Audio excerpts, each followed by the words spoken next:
welcome. If you've tried to paint your fence before, you might have realized how difficult and time consuming it is to use a brush. If you want to do the job quickly and efficiently, you might want to try the paint sprayers.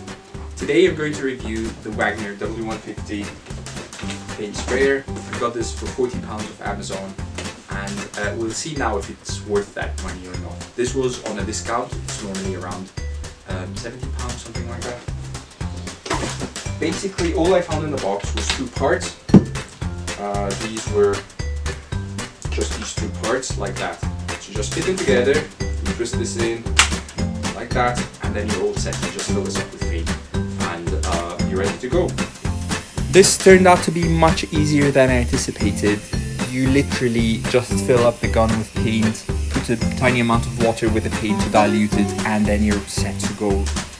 You're meant to overlap your paint lines by about 50%, and you should be aware of the paint going anywhere you don't want it to go. Particularly that day it was a little bit windy, so I avoided doing the top part of the fence so that the paint doesn't fly off to my neighbor's garden, and I was planning to have a piece of cardboard towards the end, and I will just paint the top part towards the end.